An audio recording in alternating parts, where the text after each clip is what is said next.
But let me show you something. Really what I want to get into is the interior. One, because it's hot as hell out here, but I really want you guys to see the interior. To me, where the usage and the practicality of this airplane really comes in play. Now again, it's still in its classical shape, but look at the space in here, guys.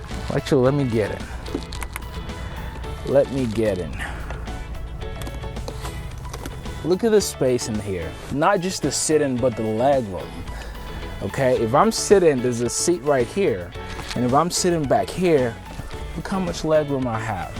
This is more of an executive plane. Again, it definitely needs to be brought up to speed, but everything in here still looks beautiful. Like you look at the ceiling, man, so clean, so clean. This is one of the cleanest cockpit I've seen on an older plane. Excuse me, guys. It's really hard to breathe in here. Okay, you see it comes with the standard yoke, and this is all analog screens, an analog instrument in here. You may have something there, but that's pretty old. All in all, it's capable of carrying up to 10 people, and again, you've got extra luggage space for the on the nose of the airplane. Now, in terms of price, older planes like this really depends on what shape and condition that they're in.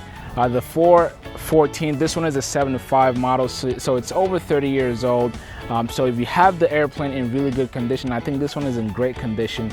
Now, I don't know what type of condition the engines are in or how much time are left in those engines, but you can find these planes anywhere from $300,000 all the way up to $600,000.